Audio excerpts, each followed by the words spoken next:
Questions of Doom. Hello and welcome back to another Questions of Doom. In this series, as ever, I attempt to answer questions that you send my way using the archaeosoup@gmail.com email address, as displayed on the YouTube channel homepage, but also, as you will see at the end of this video. In answering these questions by video, it is my fond hope that the answer is made useful not only to the person who has asked the question, but also anyone else out there who may be wondering the same thing. Now, today's question, I must admit, it took me a little bit of time to actually get around to answering it. The main reason being that initially I wasn't quite sure what the question was. So the initial email was something like this. Hello, Mr. Soup, it said. Can you talk a bit about archaeology of the book and what it means to you? Thanks, Jennifer. And initially I thought, well, okay, archaeology, right. And I must admit, I'd never actually, consciously anyway, heard that phrase before. So initially I was wondering whether or not this might be archaeology, for example, of the Bible, Holy Land archaeology, or whether it was archaeology which was by the book, like textbook archaeology. So I did respond. I said, can you clarify, please?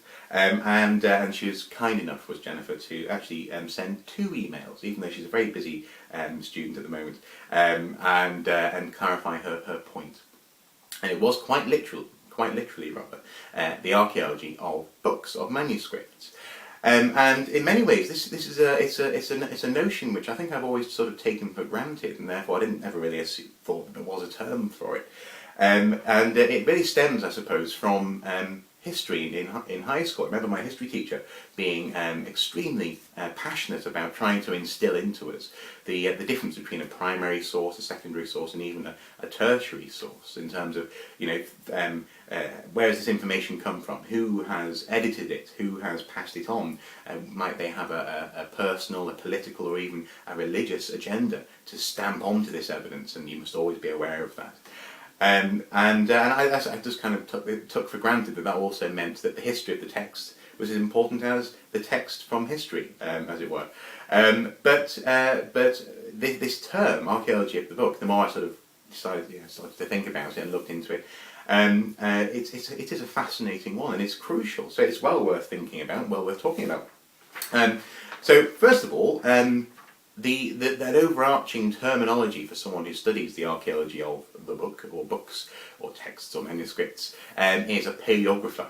So someone who has to do with, well, quite literally, old writing, paleographer, or paleography, I guess. Sorry. But it concerns itself rather with many aspects under that umbrella. So first of all, questioning how has this text come to us. This is a fascinating question. Whereas many modern books, for example, I'm looking over there at Harry Potter, come to us as a finished artifact. It's something which has been pored over, edited, and that is the author's vision presented to you.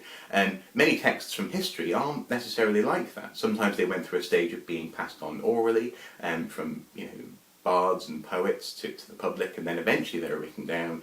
Maybe they were lost or burned and then had to be rewritten down, or remembered and then written down. So the story of the story is often actually as important as the story itself in that respect. So this is one of the first things that we must concern ourselves with when we think about the archaeology of texts, of the book. And the condition of the text, the fact that many books, for example in the British Library, have been subject to horrendous water damage over time, or perhaps they survived a fire in a library, they've been exposed to smoke or heat damage. The fact that there will be mistakes or tears and repairs, and essentially the life of the book itself is inherent in its structure, in its substance, and therefore, once again, you're getting more than just the written information, more than just the finished nugget of Harry Potter. You're actually getting a story of the story. So repairs, editing. Editing is also important. We can now see more and more that texts obviously were edited. I mean, one of the most famous examples of this is likely to be the Annals of Tacitus, which were passed down through time, eventually came into the hands of folk for example, medieval ages, like monks and priests who read what he wrote, and occasionally he would have written something which may not have necessarily been offensive by our measure today, but to them they disagreed with what he was writing, for example, say about early Christianity or possibly the figure of Christ himself, and therefore they edited it out entirely. Now, we can't get that back, unfortunately. And incidentally, it's well worth just taking a moment to consider this isn't just a religious thing. This happens for all sorts of different reasons. It could be political.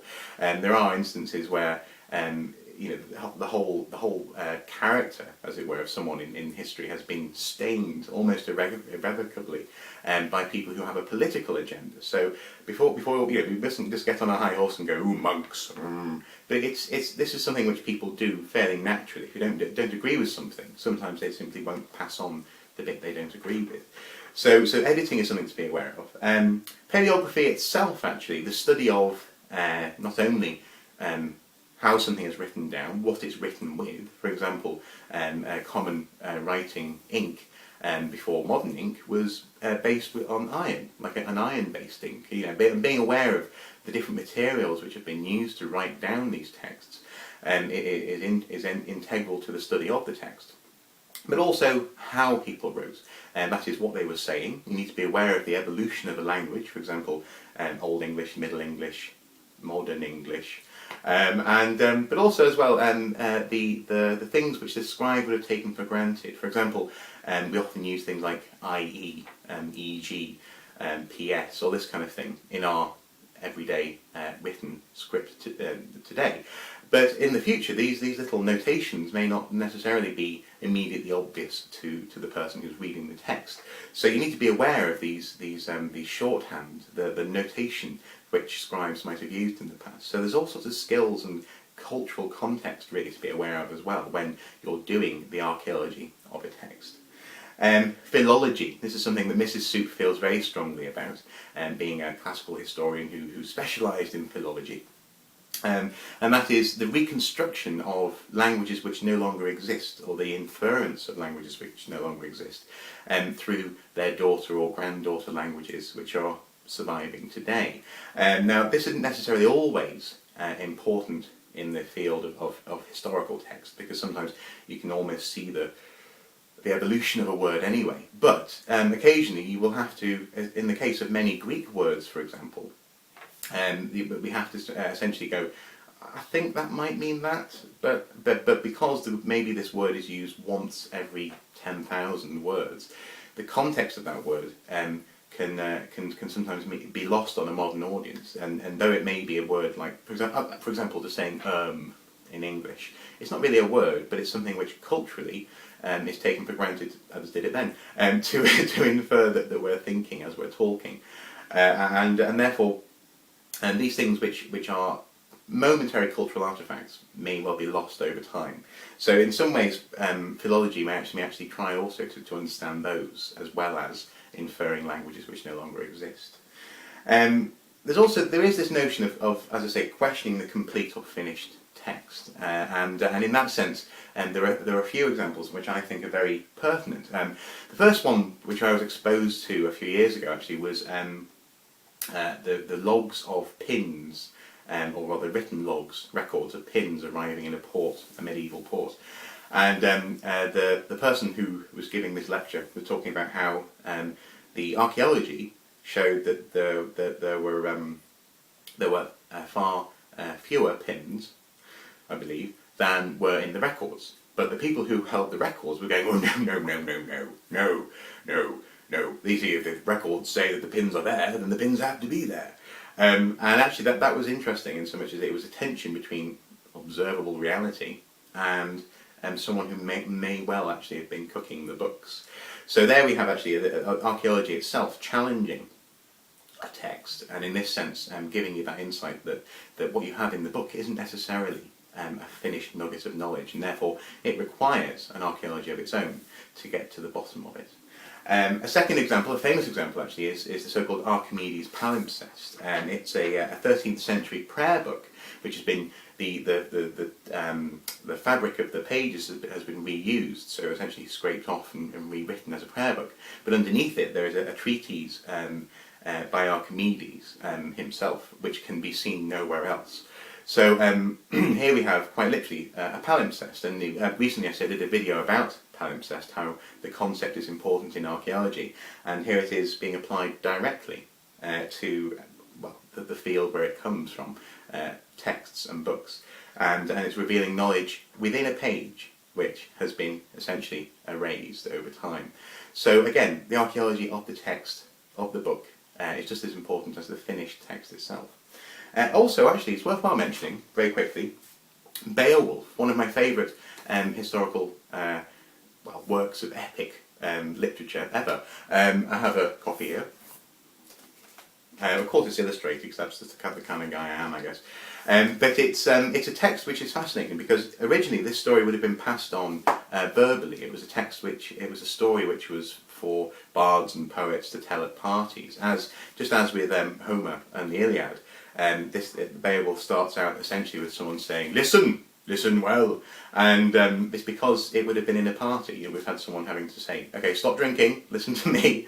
But it's been written down. It was written down hundreds of years after the story was first told, and in that sense, you actually get a very interesting idea. First of all, the people who were originally telling the story, but also you get hints that the people who wrote it down had slightly different perspectives.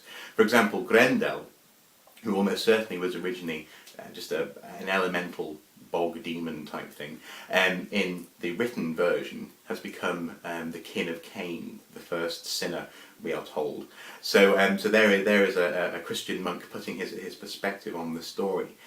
Now, this perspective may well have actually weaved itself into the story anyway over time as the Saxons did become Christians. But it's interesting how there you have a moment possibly where someone is emphasising the evil nature of Grendel in the only way that they know how. You also actually have the context of where the story today is most famously written down, and that is in a bestiary. It's part of a volume of texts, observations and stories which are looking at beasts and animals. Some of them are real, some of them are not real.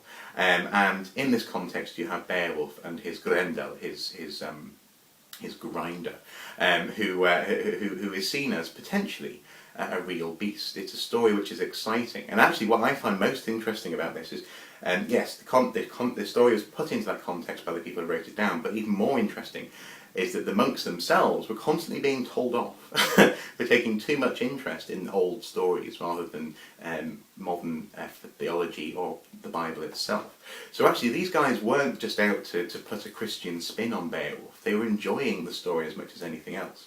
Which again, that's part of the archaeology of the text, and something which I personally I love to bask in, because I love the original story. I'd love to try and imagine possibly what the original story might have had that the one that we have now doesn't. But also I love the fact that it's passed through people's hands, and you do have those cultural fingerprints on the text itself, essentially, which is the archaeology of the book. Just beautiful. So there you go, Jennifer. I have talked and talked and talked about this, rambled on a little bit. I am slightly losing my voice. So I shall leave it there. Thank you very much for asking the question. If you have any comments or questions, feel free to comment below. If you have any thoughts on the archaeology of the book, please do feel free to comment below. I'm sure Jennifer would love to hear your ideas as well. And there we go. So until next time, guys, bye bye.